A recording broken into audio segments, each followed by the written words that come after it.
آج کل جو ہمارے ملک میں سیاست ہو رہی ہے یہ جسٹ میرے خیال سے صرف اور صرف اپنے مفاد کے لیے ہو رہی ہے۔ ہم باقی ممالک کی طرف دیکھیں تو وہ صحت کے حوالے سے ہے، وہ تعلیم کے حوالے سے ہے، اگر اکانومی XYZ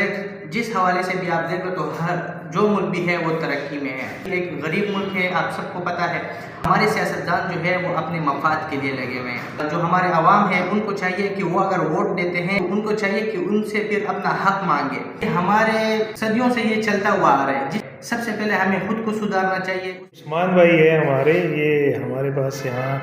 ہوتے ہیں، کافی کوالیفائڈ ہیں، اور دوسری بات یہ کہ یہ پاکستانی جو سیاست ہے اس پہ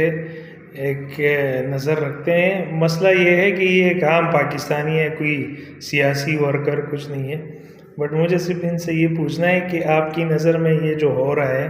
یہ انتخابات کو 5-6 دن ہو گئے، 7 دن ہو گئے، تو یہ ابھی تک اس کا حل نہیں ہوا، تو آپ ایک عام آدمی ہو، عام پاکستانی ہو، تو آپ کو کیا چاہیے؟ وعلیکم السلام۔ سب سے پہلے تو آپ کا بہت شکریہ کہ آپ نے اپنا قیمتی وقت نکال کے ہمیں دیا، اور سیاست کے حوالے سے میں آج کل یہ کہنا چاہوں گا کہ آج کل جو ہمارے ملک میں سیاست ہو رہی ہے یہ جسٹ میرے خیال سے صرف اور صرف اپنے مفاد کے لیے ہو رہی ہے۔ اس کی وجہ یہ ہے کہ اگر ہم باقی ممالک کی طرف دیکھیں تو وہ ہر چیز میں، اگر وہ صحت کے حوالے سے ہے، اگر وہ تعلیم کے حوالے سے ہے، اگر اکانومی XYZ جس حوالے سے بھی آپ دیکھو تو ہر جو ملک بھی ہے وہ ترقی میں ہے۔ ہمارا پاکستان جو ہے وہ اس وقت انتہائی ایک غریب ملک ہے، آپ سب کو پتہ ہے،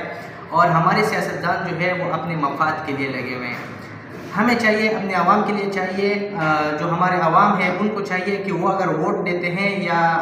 اگر وہ کسی بندے کو انتخاب اگر اس کا کرتے ہیں تو ان کو چاہیے کہ ان سے پھر اپنا حق مانگے۔ اکثر بعض اوقات آپ نے دیکھا ہوگا کہ عوام ووٹ تو دے دیتے ہیں، لیکن ان عوام میں بھی غلطی ہے، عوام کی یہ غلطی ہے کہ وہ بھی اپنے مفاد کے لیے اگر کسی پارٹی میں ہے تو وہ ان کا کوئی سیاسی نظریہ نہیں ہے، ان کی کوئی سوچ نہیں ہے۔ اس کی وجہ یہ کہ ہمارے صدیوں سے یہ چلتا ہوا آ رہا ہے، جس طرح ہمارے حکمران کرپٹ ہے اس طرح ہم عوام بھی کرپٹ ہے۔ سب سے پہلے ہمیں خود کو سدھارنا چاہیے، اس کے بعد ہمیں پھر اللہ تعالیٰ، وہ کہتے ہیں نا کہ جس طرح عوام ہوگی اس طرح اس کے اوپر حکومت اللہ تعالیٰ قائم کرے گا۔ تو یہ ہے کہ ہماری عوام کی بھی غلطی ہے، اگر وہ بندے کو انتخاب کرتے ہیں تو پھر ان سے اپنا حق مانگنا بھی چاہیے۔ ان کو یہ آنا چاہیے کہ میں اگر یہ ووٹ دے رہا ہوں تو یہ میں کس مقصد کے لیے دے رہا ہوں۔ ہم ووٹ کس نظریے سے دیتے ہیں کہ یہ ہمارے لیے روڈ بنائے، ہمارے لیے ٹرانسفارمر بنائے، ہمارے لیے یہ کیا یہ نہیں ہے۔ ہمیں ووٹ دینے کا ایک مقصد ہونا چاہیے۔ سب سے پہلے ہمارے لیے صحت ضروری ہے، تعلیم ضروری ہے۔ اگر جو ہمارے بڑے ہیں وہ اگر ان پہ کام کریں، ہمارے ملک میں شعور آئے گا، ہر بندے کو پتہ چلے گا، ہر بچہ جو ہے وہ تعلیم یافتہ ہوگا، اور اس کے ساتھ ساتھ صحت کے حوالے سے کام کرے، ملک کی معاشی جو حالت ہے اس پہ کام کرے، تو انشاءاللہ اسی طرح آہستہ آہستہ ہمارے ملک ترقی کی طرف۔ اچھا، شکریہ۔ پچھلی 2018 کی الیکشن میں جب رزلٹ 2 گھنٹے یا 3 گھنٹے لیٹ ہوا تھا، کیونکہ وہ انٹرنیٹ کے وہ جو اپلوڈنگ کی وجہ سے فارم 45 وہ اپلوڈ کر رہے تھے، اور اس وجہ سے وہ انٹرنیٹ کی بندش ہوئی تھی، یا وہ جو سرور ہے اس میں مسئلہ ہو گیا تھا، تو سارے صحافی اور سب لوگ جو ہے وہ گریبان پاڑ کے کہہ رہے تھے کہ دھاندلی ہو گئی۔ اب یہ 6-7 دن ہو گئے، ابھی تک وہ رزلٹ نہیں آیا۔ اب حیدرآباد موٹر وے بند ہے، ابھی کل سے کراچی میں احتجاج ہے پورے ملک میں، تو اس میں تو ایک تو غلط اثر پڑے گا اس پہ، تجارت پہ، دوسری بات یہ کہ اسکولز پہ بھی، سب کچھ پہ بھی۔ تو آپ کیا کہتے ہیں کہ 2018 میں 2-3 گھنٹوں پہ یہ سب کچھ ہو رہا تھا، اور ابھی 7واں دن ہے، سب خاموش ہے، صرف جو ہار رہا ہے وہی باہر آ رہا ہے؟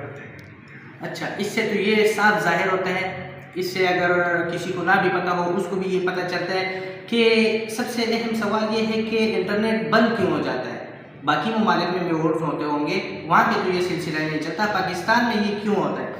اصل میں نیٹ کا تو بالکل بند نہیں ہونا چاہیے تھا۔ اگر نیٹ بند کیا ہے تو کیوں کیا ہے؟ 2018 میں اگر 2-3 گھنٹے کے لیے کیا تھا تو اس دفعہ بھی 2024 کے جو انتخابات ہوئے ہیں اس میں تقریباً 1 دن پورا الیکشن کے دن جو ہے انٹرنیٹ بند تھا، جو کہ بالکل نہیں ہونا چاہیے تھا۔ اس کی وجہ یہ ہے کہ عوام جو ہے وہ تو میڈیا کو پتہ ہے کہ آج کل میڈیا کسی کے پارٹی کے ساتھ ہے یا کسی پارٹی کے ساتھ ہے، ہم اس طرف نہیں جا رہے، لیکن سوشل میڈیا جو ہے اس پر عوام دیکھتے ہیں اور عوام کو پتہ ہونا چاہیے اور عوام میں یہ شعور ہونا چاہیے کہ اس میں عوام کو ہر چیز کا ایک چیز کا پتہ ہو، اس میں کوئی بری بات نہیں ہے، اگر آپ لیگل کام کر رہے ہیں تو اس پہ پھر کیا کس بات کا ڈرنا۔ اچھا، آپ یہ بتا دیں کہ یہ جو ابھی مینڈیٹ ملا ہے پی ٹی آئی کو اور جو نون لیگ کو جو بھی مینڈیٹ ہے، کیونکہ ہم کوئی سیاسی لوگ نہیں ہیں تو مطلب اس کا آئین میں یہ لکھا ہے کہ عوام جو بھی منتخب کرے گا اس کا جو ہے وہ یہ لوگ عزت کریں گے اس مینڈیٹ کا اور اسی بندے کو اوپر لے کر آئیں گے، تو آپ کا کیا خیال ہے کہ ان کو تسلیم کرنا چاہیے، اب نون لیگ کو جو ہے پیچھے ہٹ جانا چاہیے؟ اچھا، اس بارے میں تو میں یہی کہنا چاہوں گا، میں یہ نہیں کہہ رہا کہ سارے سیٹ جتنے بھی ہے وہ پی ٹی آئی نے جیتی ہے یا نون لیگ نے جیتی ہے یا پیپل پارٹی نے جیتی ہے، ہم خود کسی سیاسی ورکر نہیں ہے، نہ کسی سیاسی پارٹی سے تعلق رکھتے ہیں، لیکن میں یہ کہنا چاہوں گا کہ جس پارٹی کا جو حق ہے اس کو اس کا حق ملنا چاہیے، اگر پیپل پارٹی نے جو سیٹ جیتی ہے تو اس کو وہ ملنا چاہیے، نون لیگ نے اگر جیتی ہے تو اس کو وہ دینا چاہیے، پی ٹی آئی کے جو ہے ان کو وہ دینا چاہیے۔ دوسری بات میں ویلڈ طریقے سے، ویلڈ طریقے سے جس کا جو 45 فارم کے طریقے سے، 45 فارم کے تحت یا جو بھی لیگل جو ہمارے آئین میں ہے اس کے مطابق جو بھی جس کا حق بنتا ہے وہ اس کو دینا چاہیے۔ اور وزیر اعظم کا تو ہے تو وہ تو عوام انتخاب کرتی ہے، عوام کو جو پسند ہو اس کو لایا جائے، جو عوام جنہیں پسند نہیں تو وہ اس کو برطرف کیا جائے اور تسلیم کرنا چاہیے اپنی ہار کو، اس میں کوئی شرم کی بات نہیں ہے، اپنی ہار کو تسلیم کرنا یہ اچھی بات ہے۔ سر